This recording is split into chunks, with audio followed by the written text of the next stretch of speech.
Schnarchen kann zu einer großen Belastung werden. Doch es ist möglich, dem Schnarchen mit einer Zahnschiene entgegenzuwirken. Durch eine Rücklage des Unterkiefers kann nächtliches Schnarchen begünstigt werden. Das stört andere und kann bei den Betroffenen sogar zu Atemstörungen führen. Diese haben häufig Tagesmüdigkeit zur Folge.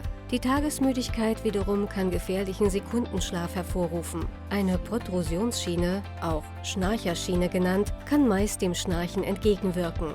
Dies geschieht, indem die Schiene die Rücklage des Unterkiefers ausgleicht.